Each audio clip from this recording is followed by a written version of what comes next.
Good morning, everyone. Good morning. Um, I'm so proud of my dad, TB Joshua. Dear Daddy, it's hard to put in words how remarkable a person you are. I had the good fortune of having you as a father who sowed the seed of imperishable values of hard work, discipline, generosity, and a host of other virtues too numerous to recount. I remember the countless times you called me in boarding school, asking me about my favorite subjects, how my exams went, and for some reasons, asking me to predict what I think I got in every test. I truly appreciated that you took your time out of your busy schedule to call me. It was not just a responsibility for you, but you truly, truly cared about my education and you really loved listening to me talk about school.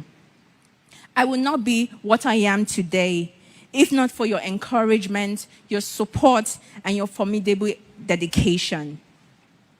You emptied yourself for your family and served humanity. Practically everything I know about the love of God, I learned from you. From a tender age, I was excited and eager to hold the microphone for my dad every Sunday service. And after every Sunday service, he kept on asking me, "How is the service today?" And he told me that the work of God is so beautiful to do. This became really part of my growing up experiences with him. I also remembered when he took me to his altar and he told me, both of us, to kneel down on the floor, and we prayed for 45 minutes on the floor. My legs were hurting. He later told me that the flesh is weak, but the flesh is weak, but the spirit is willing. Indeed, you lived a prayerful life. A prayerful life is one of sacrifice, and you truly lived that life to the last moments on earth.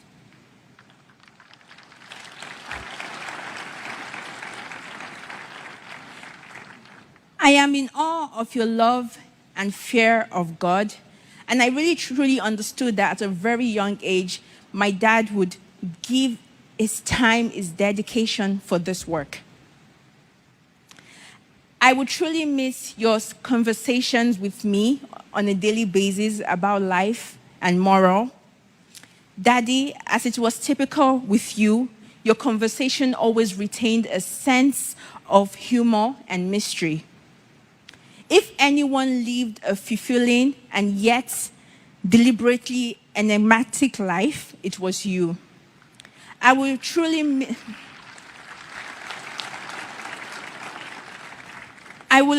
miss your wisdom, your knowledge, your mystery, and your humor.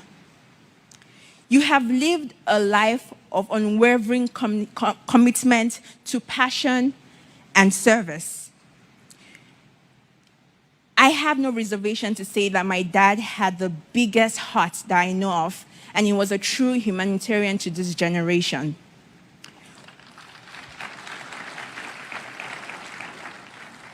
What a feat you have left for all of us to live up to. I'm still surprised to hear about all the condolence messages from people around the world concerning your compassion. Even some people I've never met in my life, they all testify to your compassion and your humility. What a life you lived, such a legend and an exemplary light.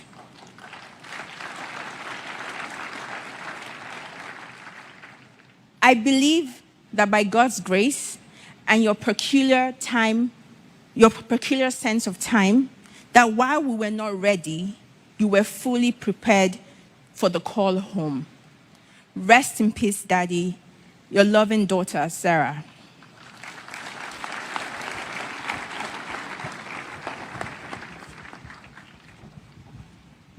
Good morning, everyone. My name is Promise Joshua, and here is my tribute to my dad.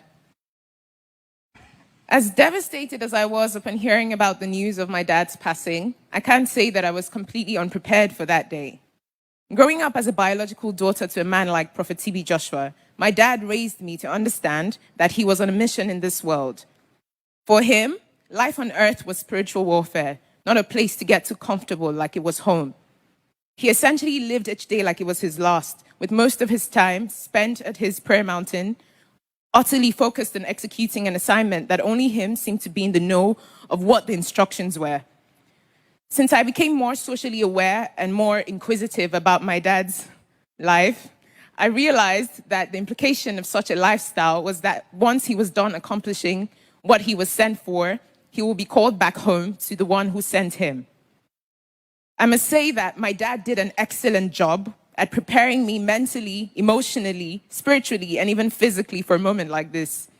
I remember the conversations we had, particularly last year, when I spent over a year with him at his prayer mountain, right before he eventually released me to pursue my master's.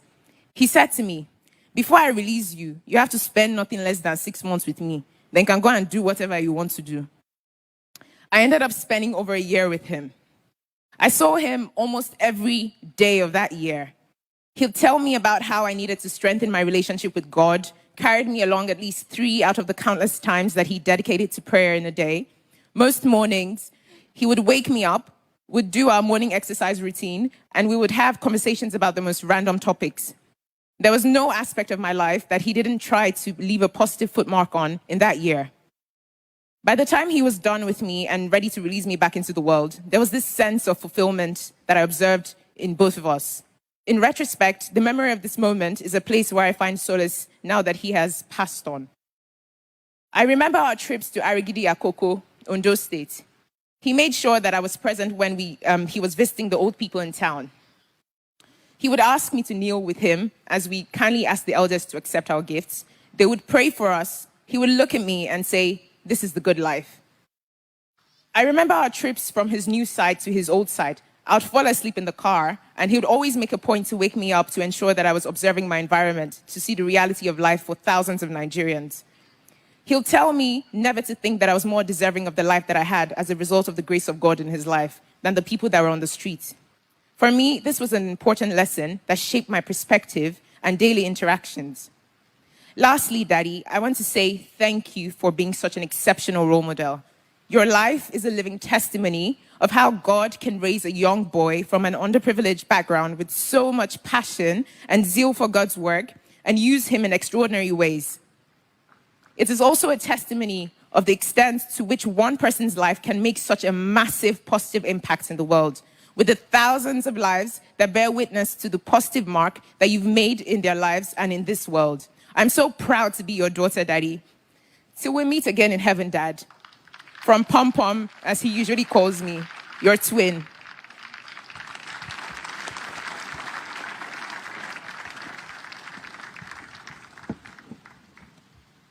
Hello, everyone. I'm Hart. I'm Prophet TB Joshua's daughter, and I would like to start by thanking everyone for coming out and celebrating my father's beautiful life.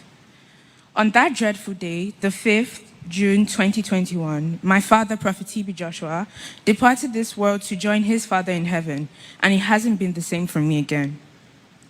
I don't have many words to express how much I love and miss him, me, Daddy's girl. From a tender age, he showed me that his love for me was immeasurable, and I will forever love him for that. In the world where men were seeking fame, my father had a dedicated group of men, women, boys, and girls who loved the very ground which he walked on. He was clean in heart, in body, and mind, and I shall never forget the special smile, caring heart, and forever warm embrace. Knowing that I had someone who I could call on anytime and pour out my all to was one of the greatest parts about having a mighty man as a father. My father was an extraordinary person. He was not only the best role model, but he volunteered in his free time.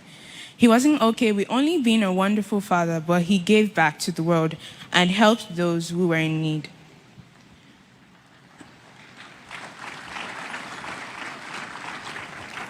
As we may all know, my father's notable feature was his charisma.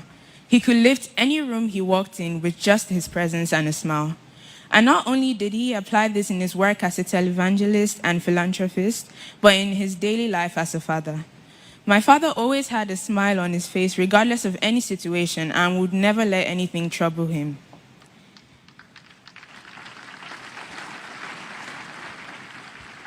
He was a jovial man, full of fun and laughter. He played uncountable jokes with me and my sisters, and sadly is leaving a hole in our hearts, which no one can fill. One of my favorite memories with my dad was the time when he got me my first bike. I was elated and bouncing with joy. I had been pressuring him countless times for a bike, but he pushed me aside, so I guessed he didn't want to get it from me. I tried my best to make him aware of the fact that I was angry by making odd faces in front of him. He was provoked by the fact that I was provoked by the fact that he would hug me irrespective of the tantrums I threw and still show me all the love and attention he did. So on the day I saw the big, beautiful purple bike in front of the car which had just dropped it, I ran directly to his room and gave him a big hug, showering him with thanks.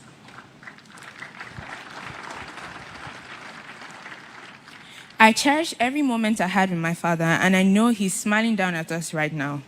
I am saddened that death took him away from us, but God said, in all things, we should give him thanks.